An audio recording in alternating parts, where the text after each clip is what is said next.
So we are now recording.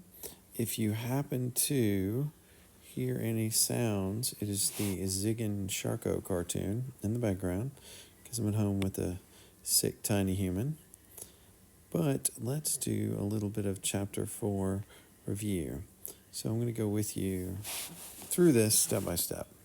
So first, to find the critical values of this, critical values are where derivative equals 0 or the derivative is undefined. So first I'm going to take the derivative of this thing and get 3/4 x to the negative 1/4 minus 2 1/4 x to the negative 3/4.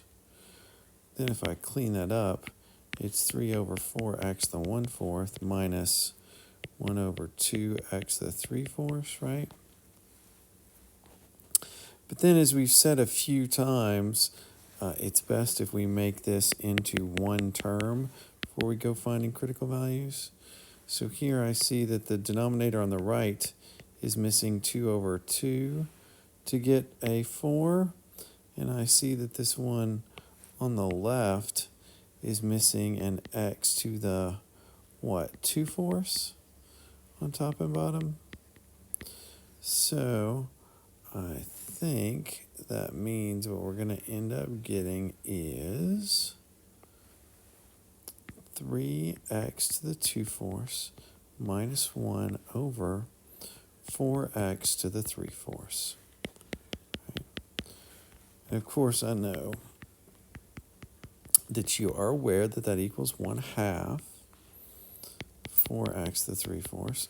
And so now we have a derivative that we can both set equal to 0 and find out where the derivative is undefined.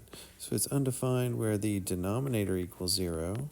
So that would be this, which gets us x equals 0. And over here I have 3x to the 1/2 minus 1 equals 0. Right. Oh, but let's be careful. That should be a 2. So back here you hit this with a 2. And yes, there should be a 2 right here and here. So it's actually this minus a 2. And now we're ready to solve that sucker.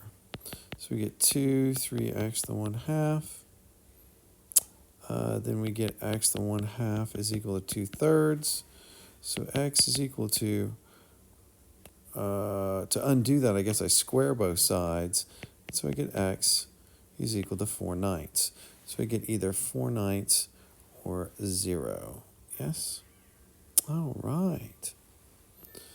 So now we look at the next function. That's this guy, this 2 cosine thing.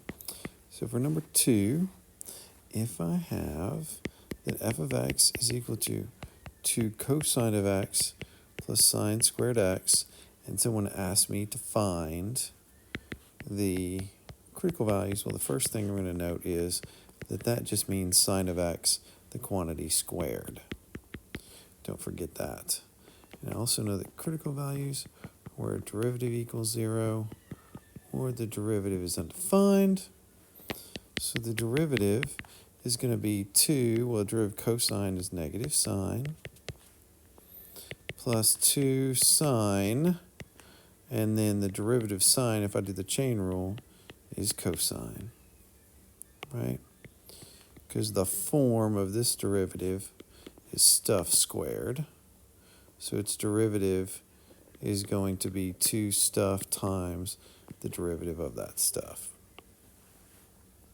So if that's my derivative, then if I take that derivative, I can either set it equal to 0 or I can find out where it's undefined.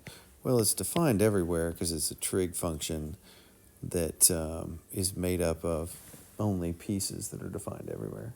Sine and cosine are nice. Then I set it equal to 0, and I've got 0 is equal to negative 2 sine plus 2 sine cosine. Well, guess what you see there? I have 2 terms, and anytime you have crap equal to 0, you want to factor if we're doing it by hand. So I see that I can actually pull out a negative 2 sine of x. So then I ask myself, Negative 2 sine times what gives me negative 2 sine? The answer is 1. Negative 2 sine times what gives me positive 2 sine cosine? It's going to be minus cosine. So then we have two things that multiply together to get 0. The only way that that can happen is if one of them was equal to 0. So either this was equal to 0 or this was equal to 0. So we get cosine x is equal to 1 or sine x is equal to 0. Well, we know that x, since sine is y, that's going to give us x is equal to 0 pi or 2 pi. So on our nice unit circle, either sine is 0 here, here, and then here again when we come around for 2 pi. And then when is cosine equal to 1? Well, again, if we think about our unit circle, cosine is x. So our unit circle is 0 1, excuse me, cosine is 1 here, and then here again when we come around for 2 pi. So that's going to be 0 and 2 pi. So that means when we put those together, our answer is going to be that x is equal to 0 pi over 2 and 2 pi. Okay. All right. Let's see what we have next. So still number 3.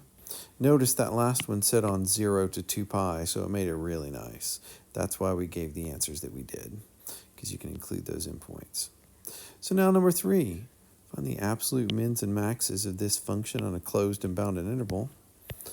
So if your function is f of x is equal to x squared minus 4 cubed, and we are trying to find its min and max on the interval from negative 2 to 3, we know that we are going to use the extreme value theorem, right? It says if f is continuous on, it says since our f is continuous on negative 2 to 3,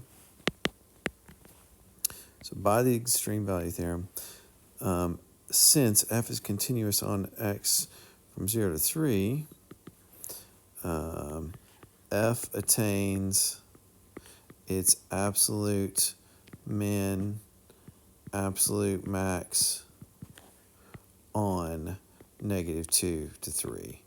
So we know that step one is to find our critical values. Step 2 is going to be to take f of the critical values and f of the endpoints. And then step number 3 is to compare what we got in step number 2. So that's what the extreme value theorem is really telling us to do when we're trying to find a min and max on a closed interval. So if we move on from there, I think we have that f prime of x is going to equal 3 stuff squared times the derivative of the inside by the chain rule. So we leave the inside alone, and then the derivative of that inside is 2x. So that means that our derivative ends up being 6x, x squared minus 4 squared. You okay, Eleanor? Yeah. Good. Let me know if you need anything. So derivative equal to 0. Well, where's this thing undefined? Nowhere. Because usually we worry about things like square root of a negative or stuff divided by 0. Neither of those are going to happen here. Equal to 0 means that we take this equal to 0, and we can see it as two things multiplied together to get 0. So either this one is 0 or this one is 0. But this is telling you x is 0. Over here, this is telling you that you have x minus 2x plus 2 equal to 0. So either x is 2 or x is negative 2, right? And so remember, we're going from -2 to 3. So I think all of these are inside of our interval from -2 to 3. And so what do we do now? So that was step 1. We do step 2. Thank you, Eleanor. Now we do step 2, which is we take f of our critical values and f of our endpoints. Well, it turns out that if you do, let's see what were endpoints. Our inputs were -2 and 3. So our endpoints, f of -2 gives me 0. F of 3 gives me 125. Let's see. F of 0 gives me -64. And then f of 2 gives me 0. So that means that our absolute minimum value is going to be -64, and it occurs at 0. And our absolute max, that's our absolute max. So absolute min is y is equal to -64. 64 occurs at x equals 0. Absolute max is y is equal to 125, and it occurs at x is equal to 3. I wanted to do great quality work because you guys do such great quality work. Number 4 asks for the conclusion of the mean value theorem. Well, remember, the mean value theorem says if f is continuous on AB and f is differentiable on the open interval AB, then there exists C in AB such that f prime at C is equal to f of B minus f of A over B minus A, where that is the slope of the tangent line. Can't read that. Slope of tangent line is equal to the slope of the secant line. In other words, the instantaneous rate of change is equal to the average rate of change. So let's do one more, and then two more, and then I will stop and make another video for you. So first, if we've got the limit as x goes to 0 of e to the x minus 1 over x. Well, what do? You always try and plug in first. And when we do, we get 0 over 0. So that means you can use L'Hopital's rule. And so you know that since both of these are nice and differentiable, the derivative of the top is e to the x, the derivative of the bottom is 1. And so I can take the limit as x goes to 0 of those derivatives, and I just get e to the 0, which is 1. Okay.